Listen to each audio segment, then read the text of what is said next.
gamma ray bursts are interesting because they are extremely bright, and it's about the farthest things that we can see, at least as individual stars.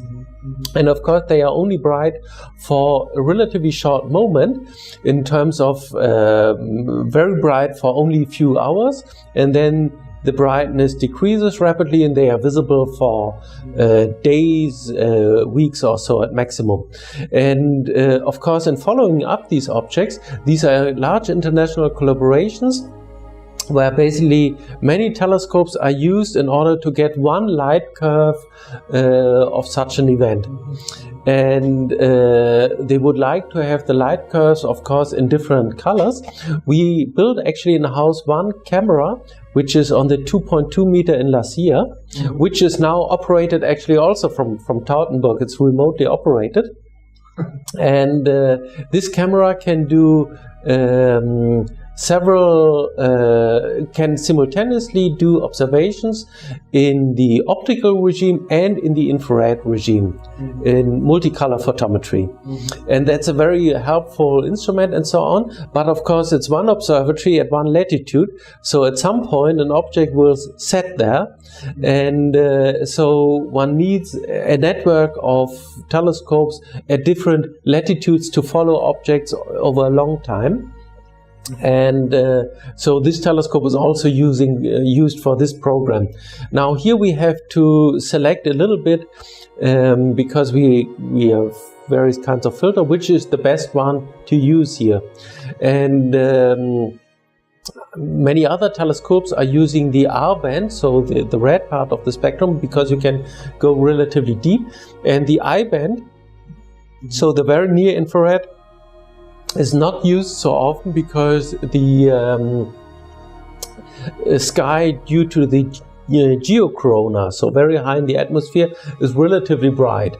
On the other hand, a gamma ray burst is a huge distance, and it could be that in the R band it's not detected at all because the redshift is so high that it doesn't emit anything in the red part.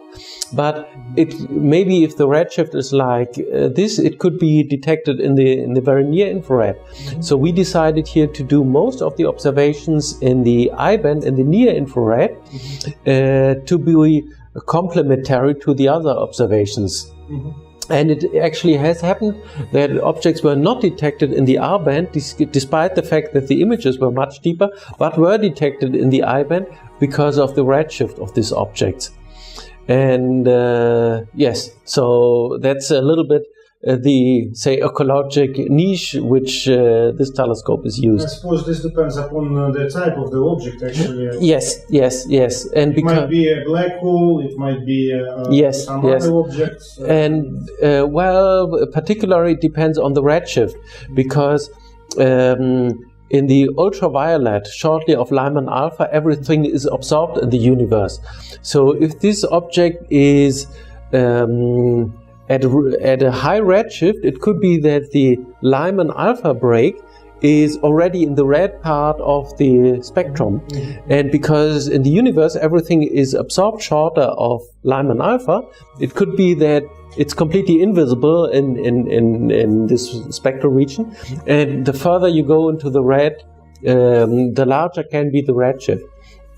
And that is also the general interest in astronomy, that everything is going towards the red or the infrared.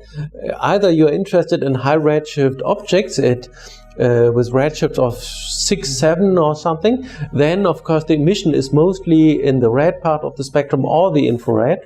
Or you are interested in star formation, and because of the extinction in the star formation, everything most of the research is done in the red or infrared part of the spectrum. Or you are interested in extrasolar planets, or brown dwarfs. These are cool objects, and everything which is interesting is in the red. So today, the infrared and the red part of the spectrum is the region in the spectrum which is far more interesting than the blue one. And for that reason, most of the observations which are done here are also in the red part of the spectrum, and not so much in the blue part. And so because of all these things, most of the observations done here are in the red part of the spectrum.